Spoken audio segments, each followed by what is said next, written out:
Kamala Harris is the reason your company shouldn't have diversity programs. Oh yeah, that's what we're talking about today.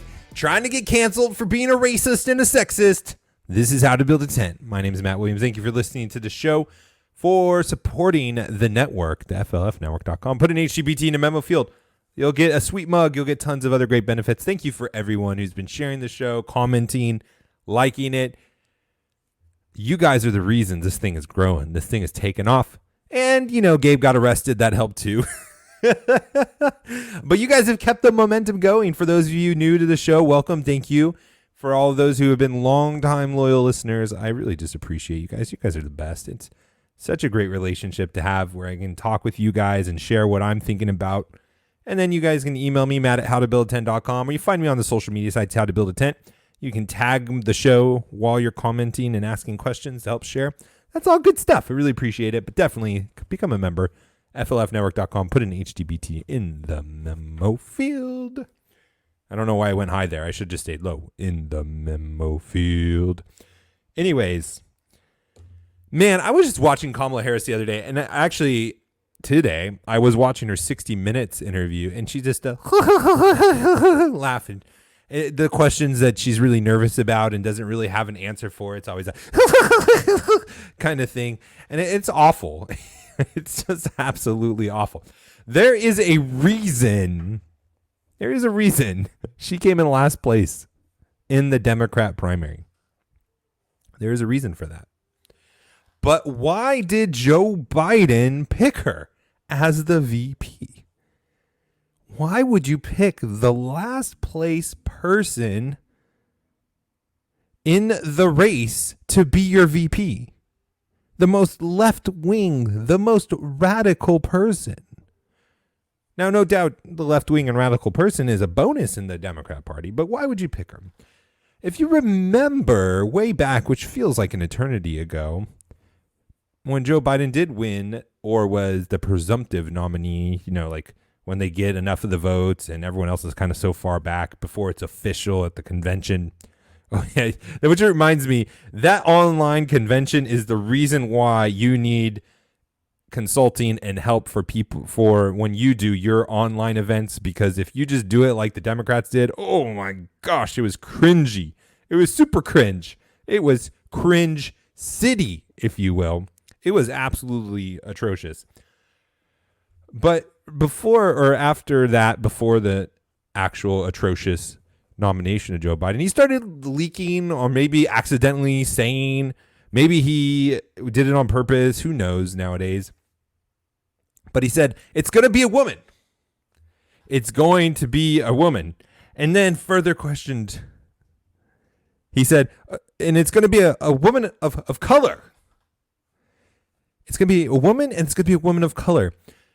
And okay, I don't know if it exactly happened like that, but that was the gist of it. It's a loose quote. It was basically he narrowed himself into a corner where he had to pick a woman and a woman of color, because that's what he said. He said he was going to pick someone diverse, someone who is a minority, and a woman. Well, if you look at the playing field in the Democrat Party, not the Republican Party so much, but specifically the Democrat Party, there are not a lot of minority women to pick from. I mean, you got the AOC +3, which she hates being called that, so forever will she be called AOC +3.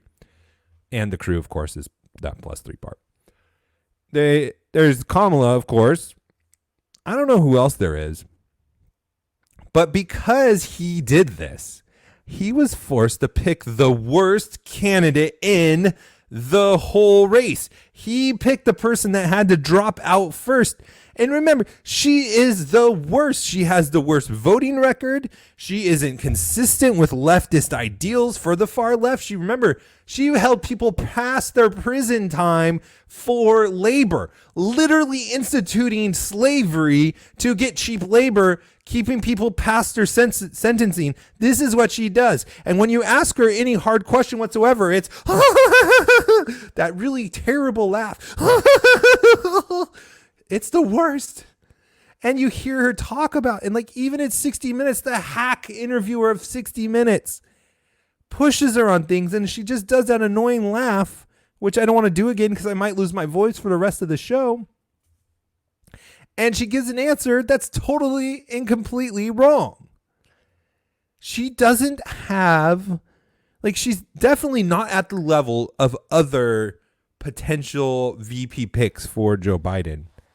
But he cornered himself. He started leaking or babbling or speaking gibberish that it had to be a woman and it had to be a minority. And why are we talking about this? Because I like doing that laugh? No, not particularly. In fact, I just came up with it as I was recording the show. But this is exactly what your business, the company that you work for, are doing when you institute diversity programs. You're doing a Joe Biden. And I don't know too many people that act and have the cognitive abilities of Joe Biden that are going to be leading long-term successful companies. I don't know. Do you?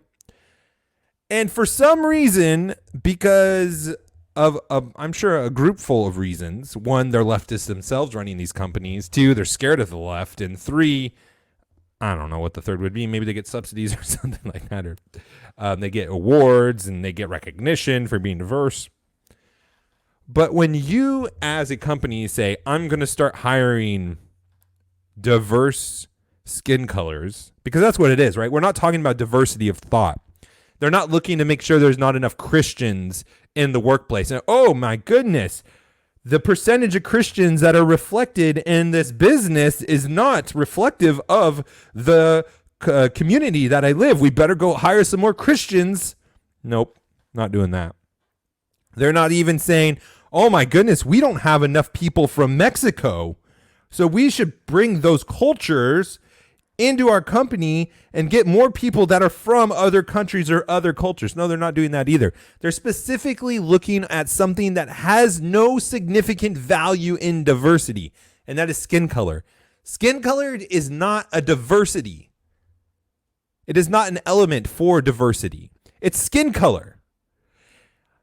If I get a tan and become a little darker, I do not provide any more amounts of diversity than if I'm whiter and opaque and locked in the closet from COVID quarantines for 8 months. My value as a person doesn't change if I'm in the sun all day or locked up, but depending on my skin color, it doesn't change. And these companies are making hiring decisions based on things that provide no value. And what happens when you make decisions on things that don't provide value? Well, you lose the benefit. You lose benefits or you lose value. I had that backwards. Oh my goodness, I forgot my own formula. It is when you're hiring things that have no benefit, you lose value. That's what it is. You're hiring based on things that have no benefit to yourself, or small amounts of benefits, because you may get the accolades, you may not get, try to be canceled by the left, but no value in the position in and of itself, because you're not hiring on benefit. And what's worse is you're limiting the pool and the potential clients that you could potentially pick from. Joe Biden had a number of people that were better than Kamala Harris. Amy Klobuchar would have been a far better VP pick than Kamala Harris. You just look at those hearings over Amy Coney Barrett, ACB. That's pretty bad. I don't remember her name. You just look at that, and I was just thinking, man, Amy Klobuchar is spouting nonsense, but she sounds good. She sounds good spouting her nonsense. Kamala Harris is just cringy. Cringe city. It's the cringiest. And this is what your companies are doing. This is what your companies are doing when they do not hire based on merit and qualifications and cultural fit. Not cultural fit as in the culture of skin color, but the culture of your company. Is that you're forced to settle. You're forced to maybe even have to pay more than you would have to find someone decent. Maybe you do find someone good, but because they're so few and far between, because you've narrowed it down so far on arbitrary criteria that doesn't matter, you're going to have to pay more than you would otherwise. The simple supply and demand thing. So your businesses that in your companies that you see pulling the Joe Bidens, it might be time to look for other companies. And for those of you looking to hire, well, you are going to benefit because you are smart enough not to pull a Joe Biden. You are not going to limit your searches based on characteristics that provide no additional benefit to yourself whatsoever.